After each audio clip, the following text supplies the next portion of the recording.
കഴിഞ്ഞ ദിവസം കടയിൽ നിന്ന് വാങ്ങിച്ചുകൊണ്ട് വന്ന ചക്ക നമ്മൾ വേവിക്കാതെ നമ്മൾ ചക്കവറ്റിൽ ഉണ്ടാക്കിയിട്ടുണ്ടായിരുന്നല്ലോ. അപ്പോൾ അതിൻ്റെ കുറച്ച് ഞാൻ എടുത്ത് മാറ്റി വെച്ചെന്ന് പറഞ്ഞില്ലേ, അതാണ് ഇത് കേട്ടോ. അപ്പോൾ ഇന്ന് നമുക്ക് അത് വെച്ചിട്ട് എന്തെങ്കിലും ഉണ്ടാക്കാമെന്ന് കരുതി. ഒന്നീ വേവിക്കാനായിട്ട് ഞാൻ അന്ന് പ്ലാൻ ഇട്ടത്, പക്ഷേ അമ്മ എൻ്റെ അടുത്ത് പറഞ്ഞു ചക്ക എരിശ്ശേരി ഉണ്ടാക്കാൻ നല്ലതാണെന്ന്. ഞാൻ ഇതുവരെ ചക്ക എരിശ്ശേരി ഉണ്ടാക്കിയിട്ടില്ല, അല്ലാതെ മത്തങ്ങയൊക്കെ വെച്ചിട്ടൊക്കെ ഉണ്ടാക്കിയിട്ടുണ്ട്. പക്ഷേ ഇത് ആദ്യമായിട്ടാണ് കേട്ടോ. അതുകൊണ്ട് എനിക്ക് ഇതിൻ്റെ ടേസ്റ്റ് എങ്ങനെയാണെന്ന് അറിയാൻ ഒരു വല്ലാത്തൊരു ആഗ്രഹം ഉണ്ടായിരുന്നേ.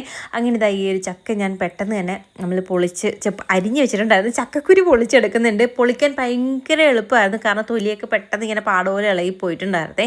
അങ്ങനെ ചക്കക്കുരു കുരുവിനാന്ന് അരിഞ്ഞത് ഞാൻ കുക്കറിൻ്റെ അടിത്തട്ടിലോട്ട് ഇട്ടിട്ട് അതിൻ്റെ മുകളിൽ പിന്നെ ചക്ക ഇട്ടത് കേട്ടോ. പിന്നെ കുറച്ച് ഉപ്പും മഞ്ഞപ്പൊടിയും വെള്ളവും കൂടെ ഒഴിച്ച് വേവിക്കാൻ വേണ്ടി വെച്ചിട്ടുണ്ട്. പിന്നെ അരപ്പിന് വേണ്ടി കാണിച്ച അത്രയായിട്ട് ഞാൻ ചേർത്ത് കൊടുത്തേ. അതായത് തേങ്ങ, പിന്നെ പച്ചമുളക്, വെളുത്തുള്ളി, ജീരകം, മഞ്ഞപ്പൊടി, കറിവേപ്പില ഇതെല്ലാം കൂടെ ചേർത്ത് ഒന്ന് അരച്ചെടുക്കണം കേട്ടോ. ഒരുപാടങ്ങ് പേസ്റ്റ് പോലെ അരയേണ്ട ആവശ്യമില്ല, ഒന്ന് അരച്ചെടുത്താൽ മതി. അപ്പോഴേക്കും 1-2 വിസിലടിച്ച് നമ്മുടെ ചക്ക വെന്ത് കിട്ടിയിട്ടുണ്ടായിരുന്നു. ചക്കക്കുരുവൊക്കെ നല്ലപോലെ വെന്തിട്ടുണ്ടായിരുന്നു. ഇനി അതൊന്ന് നന്നായിട്ടൊന്ന് ഉടച്ചു കൊടുക്കണം കേട്ടോ.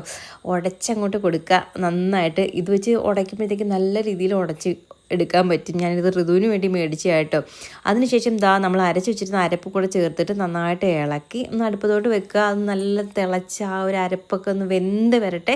വെന്ത് വരുന്ന സമയത്ത് അങ്ങോട്ട് മാറ്റി വെച്ചിട്ട് പിന്നെ നമുക്ക് കടുക് കളിക്കുന്ന സമയത്ത് ഈ തേങ്ങ തിരികെ കൂടെ ചേർത്ത് കൊടുത്ത് അതൊന്ന് ചെറുതായിട്ടൊന്ന് മൂപ്പിച്ച് നമ്മൾ ഇതിനകത്തോട്ട് ഒഴിക്കുകയാണെങ്കിൽ നല്ല ടേസ്റ്റ്, നല്ല മണമാണ്. എരിശ്ശേരി ഉണ്ടാക്കുന്ന സമയത്ത് എല്ലാം ഞാനിങ്ങനെ ചെയ്യാറുണ്ട് കേട്ടോ.